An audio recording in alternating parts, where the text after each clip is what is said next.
Mga kababayan, pakinggan ninyo itong mabuti dahil ang balitang ito ay para sa inyo.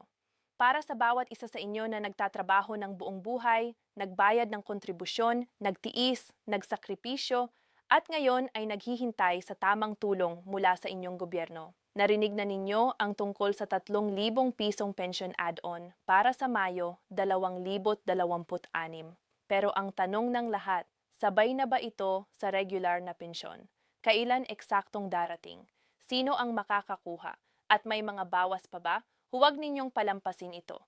Dahil dito sa video na ito, ipapaliwanag namin ang lahat mula sa totoong halaga hanggang sa paraan ng pagbabayad hanggang sa mga bagay na hindi alam ng marami.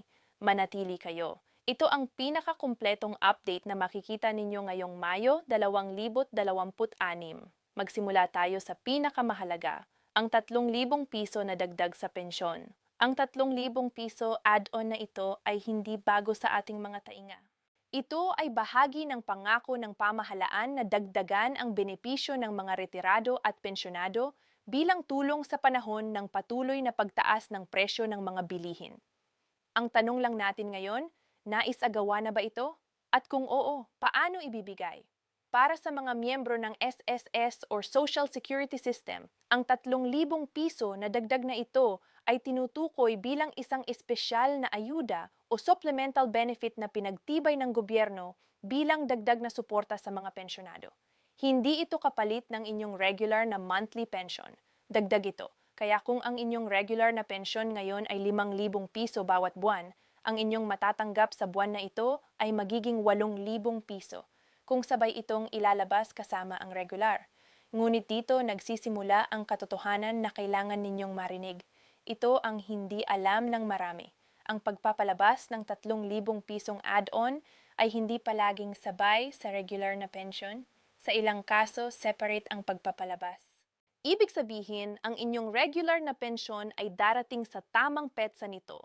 Halimbawa, kung ang inyong scheduled release ay ika-15 ng bawat buwan, darating pa rin iyon sa ika-15. Pero ang 3,000 pisong add-on ay maaaring dumating sa ibang araw. Maaaring ilang araw pagkatapos o minsan sa loob ng parehong linggo lamang.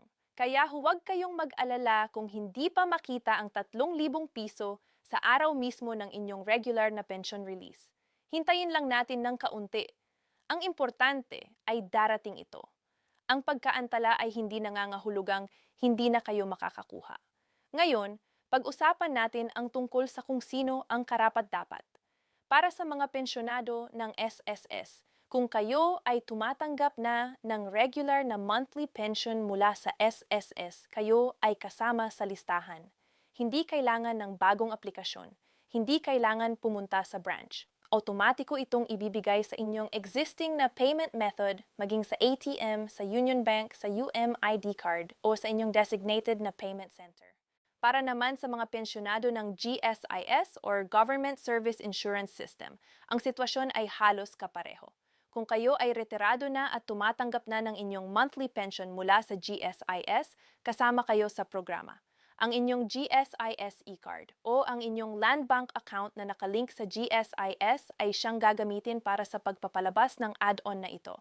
May isa pang mahalagang update para sa ating mga senior citizens na hindi miyembro ng SSS o GSIS, ang mga tumatanggap ng social pension mula sa DSWD o Department of Social Welfare and Development.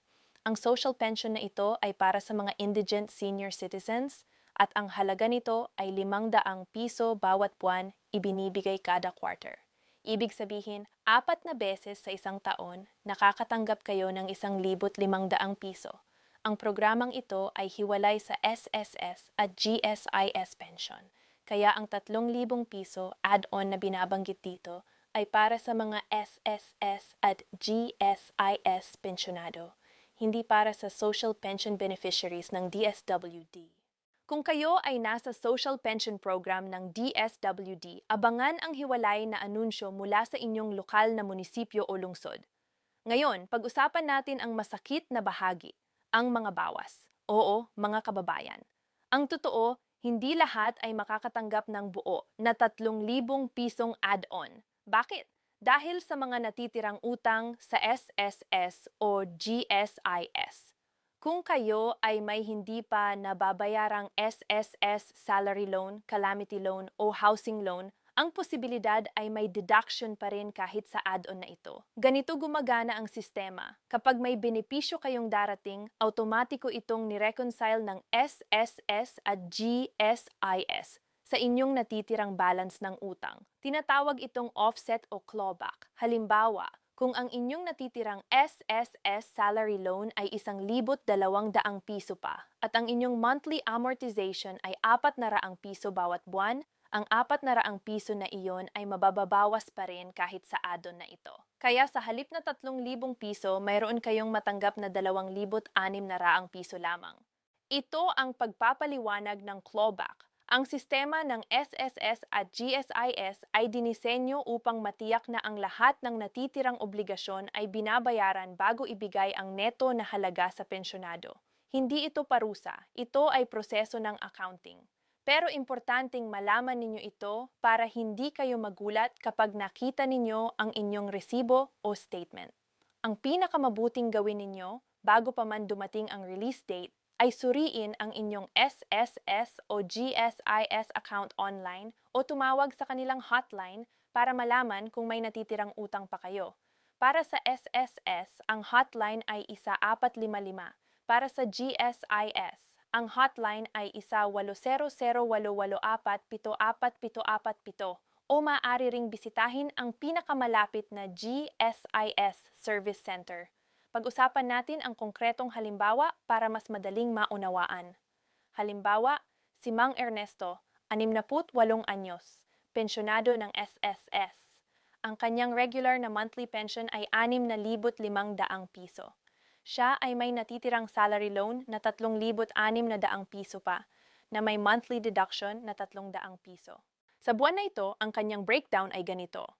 Regular pension, 6,500 piso, 3,000 piso add-on, 3,000 piso. Total gross, 9,500 piso. Bawas para sa salary loan amortization, 300 piso neto na matatanggap ni Mang Ernesto. 9,200 piso. Hindi masama, di ba? Kahit may bawas, mas malaki pa rin ang kanyang matanggap ngayong buwan dahil sa add-on. Ngayon naman, halimbawa, si Aling Corazon, 70 anyos, GSIS pensionado. Ang kanyang regular na monthly pension ay 12,000 piso. Wala siyang natitirang utang sa GSIS. Ang kanyang matanggap ngayong buwan ay regular pension, 12,000 piso, 3,000 piso add-on, 3,000 piso, neto na matatanggap 15,000 piso. Ganyan kahalaga ang benepisyong ito, lalo na para sa mga walang utang sa SSS o GSAS. Tungkol sa release schedule, kailan eksaktong darating ang inyong pensyon ngayong Mayo 2026. Para sa mga SSS pensyonado, ang release ng monthly pension ay nakabatay sa inyong birthday month schedule o sa inyong designated payment date. Ang mga pensyonado na may birthday sa Enero hanggang Abril ay karaniwang nakatatanggap sa simula ng buwan. Ang mga may birthday Mayo hanggang Agosto naman ay sa kalagitnaan ng buwan. At ang mga may birthday Setyembre hanggang Disyembre ay sa huling bahagi ng buwan. Pero ang 3,000 pisong add-on ay maaaring ilabas ng SSS bilang isang special disbursement. Ibig sabihin, maaaring hindi ito sumunod sa regular na schedule. Maaaring ito ay ilabas ng sabay-sabay para sa lahat ng qualified pensyonado sa loob ng buwan ng Mayo 2026. Para sa mga GSIS pensyonado, ang regular na pension release ay karaniwang isinasagawa sa unang 2 linggo ng bawat buwan sa pamamagitan ng GSIS e-card o Land Bank account. Ang add-on ay maaaring ilabas kasabay o makalipas ng ilang araw. Ang aming payo, suriin ang inyong account tuwing Lunes hanggang Biyernes sa loob ng buwan ng Mayo. Kung hindi pa dumadating ang add-on pagdating ng 3 linggo ng Mayo, pumunta sa pinakamalapit na SSS branch o GSIS Service Center at humingi ng clarification.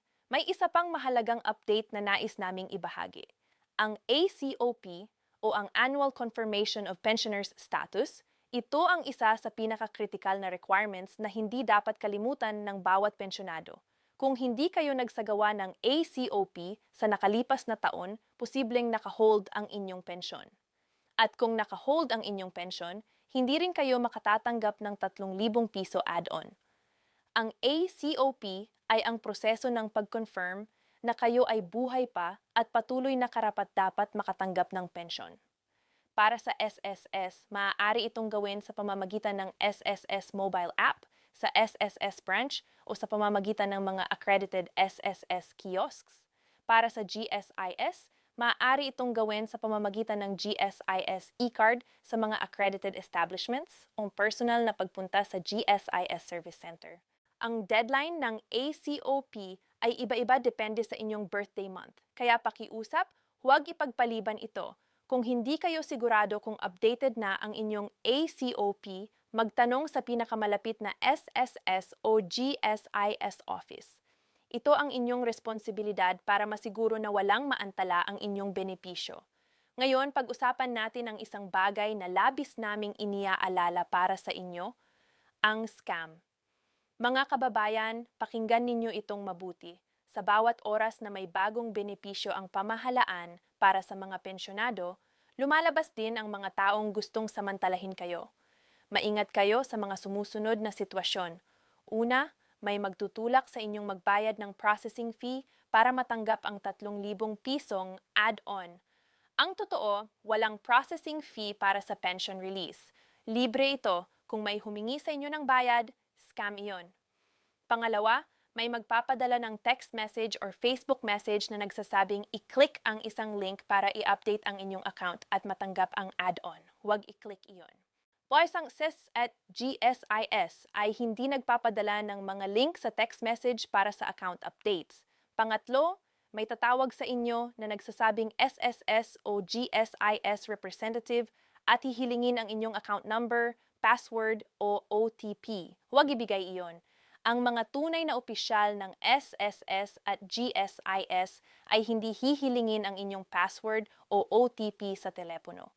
Kung may dumating sa inyong tahanan na nagpapanggap na SSS o GSIS representative at humingi ng personal information o bayad, huwag silang payagan. Isara ang pintuan at tumawag sa inyong lokal na pulis o sa SSS o GSIS hotline para i-report ang insidente. Ang inyong pensyon ay pinagsikapan ninyo sa loob ng maraming taon. Huwag hayaang kunin ng mga manloloko ang inyong pinaghirapan. Mayroon pa tayong dapat pag-usapan, ang praktikal na payo para sa mga pensyonado. Una, i-verify ang inyong contact information sa SSS o GSIS. Tiyaking updated ang inyong mobile number at email address sa kanilang sistema. Ganito ang paraan kung paano kayo maaabisuhan ng mga opisyal na komunikasyon. Pangalawa, kung kayo ay gumagamit ng ATM para sa inyong pensyon, tiyaking valid pa ang inyong ATM card at hindi ito expired. Maraming pensyonado ang naabutan ng expired na ATM card at hindi nakatanggap ng kanilang pensyon sa tamang araw. Kung expired na ang inyong card, pumunta agad sa inyong bangko para humingi ng kapalit. Pangatlo, kung kayo ay may kaibigan o kamag-anak na kapwa pensyonado at hindi marunong gumamit ng internet o online banking, tulungan ninyo sila. Ibahagi ang impormasyong ito. Marami sa ating mga kapwa pensyonado ang hindi gumagamit ng social media at hindi alam ang mga update na ito. Ang pagtulong sa kapwa ay isa sa pinakamagandang bagay na magagawa natin bilang komunidad. Ika-apat, kung kayo ay may katanungan tungkol sa inyong pensyon, pumunta sa SSS o GSIS ng maaga, ideally sa umaga, bago mag-aagahan ang pila.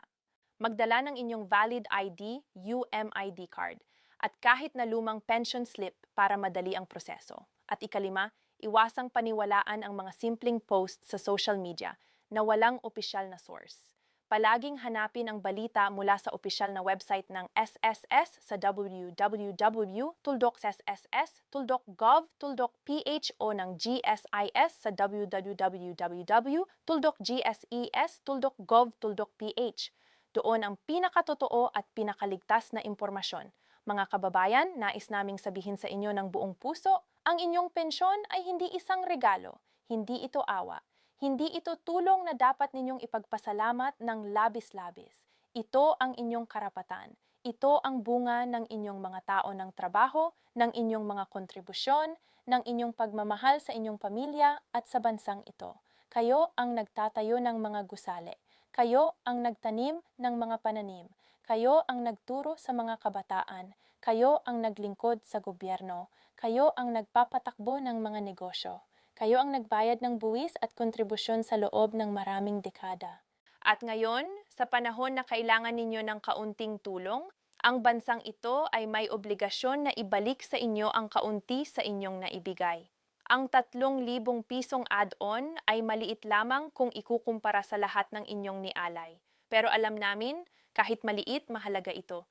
Para sa isang buwan ng gamot, para sa isang linggo ng pagkain, para sa singil sa kuryente o tubig, para sa isang dalaw sa doktor. Ang bawat piso ay may kahulugan. At kami dito ay nakatuon na tiyakaing alam ninyo ang bawat update, bawat benepisyo, bawat karapatan na karapat-dapat sa inyo. Bago tayo magtapos, may huling paalala kami. Kung hindi pa kayo nakasubscribe sa aming channel, mangyaring isubscribe na kayo ngayon, i-click ang notification bell para laging aabisuhan kayo tuwing may bagong update tungkol sa SSS, GSIS at iba pang benepisyo para sa mga pensyonado at senior citizens. At kung nakatulong sa inyo ang video na ito, ibahagi ito sa inyong mga kaibigan at kapwa pensyonado. Marami sa kanila ang walang access sa ganitong impormasyon. Ang isang simpleng share ay maaaring makatulong sa isang taong naghahanap ng sagot sa kanyang mga katanungan. I-like din ang video na ito para makarating ito sa mas maraming tao. Kaya namin itong gawin dahil sa inyong suporta at kung mayroon kayong katanungan, ibaba sa comment section. Sinisigurado naming sasagutin namin ang bawat tanong hanggat maaari. Kami ay narito para sa inyo. Mga kababayan, maraming salamat sa inyong panunood. Ingat kayo lagi, manatiling malusog, manatiling ligtas. At lagi ninyong tatandaan, ang inyong pensyon ay inyong karapatan. Huwag hayaang kunin ng sino man iyon sa inyo. Hanggang sa susunod na update, mahal namin kayo,